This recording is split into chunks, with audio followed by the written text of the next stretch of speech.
कब्ज़ का होम्योपैथिक इलाज। अस्सलाम वालेकुम। होम्योपैथिक डॉक्टर उस्मान आपसे मुखातिब हूँ। आज हम कब्ज़ के होम्योपैथिक इलाज के बारे में बात करेंगे।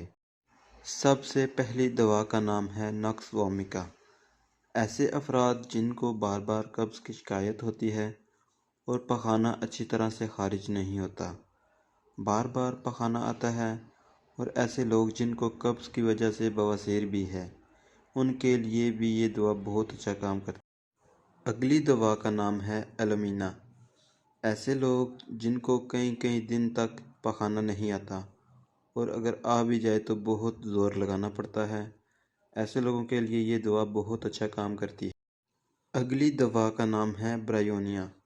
ऐसे लोग जिनका पखाना सख्त होता है और पेट को छूने से भी दर्द होती है, और ऐसे लोगों को प्यास भी बहुत ज़्यादा लगती है, मुंह और होंठ खुश्क होते हैं, उनके लिए ये दवा बेहतरीन। अगली दवा का नाम है ओपियम।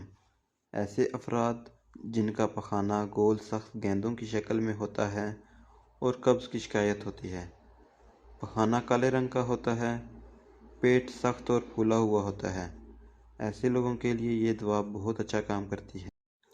तरीका इस्तेमाल: सुबह शाम 5 कतरे थोड़े से पानी के साथ। उम्मीद है आपको वीडियो अच्छी लगी होगी। वीडियो अच्छी लगे तो लाइक ज़रूर करें। शुक्रिया।